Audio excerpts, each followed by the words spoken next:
Nous allons voir maintenant les différents types de postes qu'il existe au mouvement.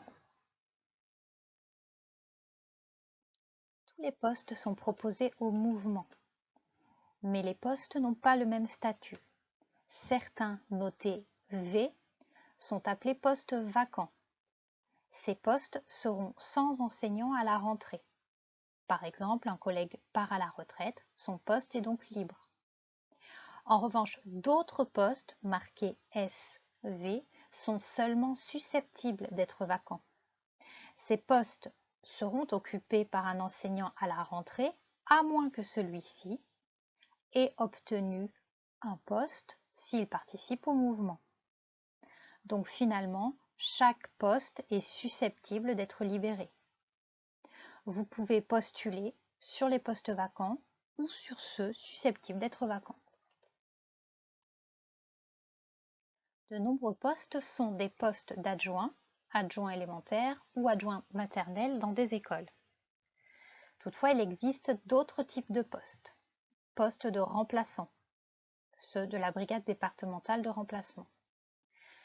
Vous serez affecté à une école qu'on appelle école de rattachement. Et lorsque vous devrez sortir de votre école de rattachement pour effectuer le remplacement d'un collègue absent, vous pourrez toucher l'ISSR. Il existe aussi des postes de TRS. Ce sont des postes où vous serez amené à compléter le service d'enseignants qui ont des décharges. Là aussi, lorsque vous ne serez pas dans l'école où vous êtes rattaché, vous pourrez prétendre à des frais de déplacement. Il y a aussi le cas particulier des écoles qui fonctionnent en RPI. Les enseignants affectés sur des postes d'adjoints dans une des écoles du RPI peuvent exercer indifféremment sur l'une ou l'autre des écoles. Abordons maintenant le cas des écoles primaires, c'est-à-dire des écoles qui possèdent à la fois des classes maternelles et des classes élémentaires.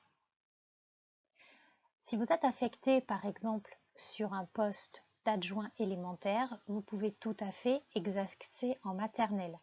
Cela va en fait dépendre des besoins de l'école et de la répartition retenue par les collègues. Enfin, certains postes nécessitent des spécialités. Par exemple, une inscription sur une liste d'aptitudes pour les directions d'école. D'autres nécessitent une certification. Et enfin, certains demandent le passage devant une commission.